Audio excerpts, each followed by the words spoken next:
بسم الله الرحمن الرحيم. يا أيها النبي إذا طلقتم النساء فطلقوهن لعدتهن وأحصوا العدة واتقوا الله ربكم لا تخرجوهن من بيوتهن ولا يخرجن إلا أن يأتين بفاحشة مبينة وتلك حدود الله ومن يتعد حدود الله فقد ظلم نفسه لا تدري لعل الله يحدث بعد ذلك أمرا فإذا بلغن أجلهن فأمسكوهن بمعروف أو فارقوهن بمعروف وأشهدوا ذوي عدل منكم وأقيموا الشهادة لله ذلكم يوعظ به من كان يؤمن بالله واليوم الآخر ومن يتق الله يجعل له مخرجا ويرزقه من حيث لا يحتسب ومن يتوكل على الله فهو حسبه إن الله بالغ أمره قد جعل الله لكل شيء قدرا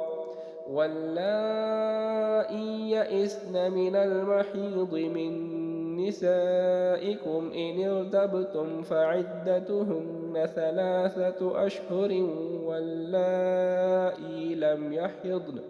وأولاة الأحمال أجلهن أن يضعن حملهن ومن يتق الله يجعل له من أمره يسرا ذلك أمر الله أنزله إليكم ومن يتق الله يكفر عنه سيئاته ويعظم له أجرا أسكنوهن من حيث سكنتم من وجدكم ولا تضاروهن لتضيقوا عليهن وإن كن أولات حمل فأنفقوا عليهن حتى يضعن حملهن فإن أرضعن لكم فآتوهن أجورهن وأتمروا بينكم بمعروف وإن تعاسرتم فسترضع له أخرى لينفق ذو سعة من سعته ومن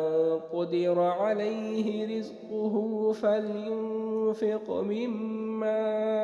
آتاه الله لا يكلف الله نفسا إلا ما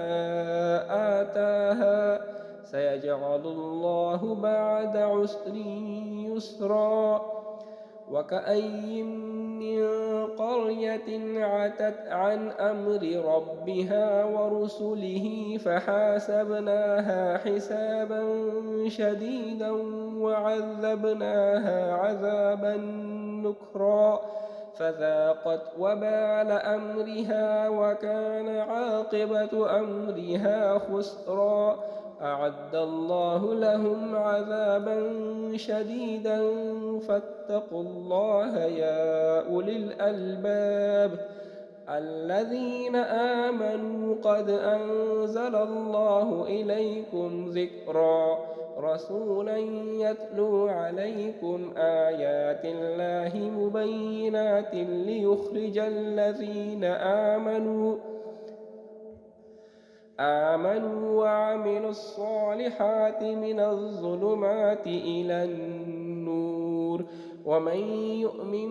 بالله ويعمل صالحا يدخله جنات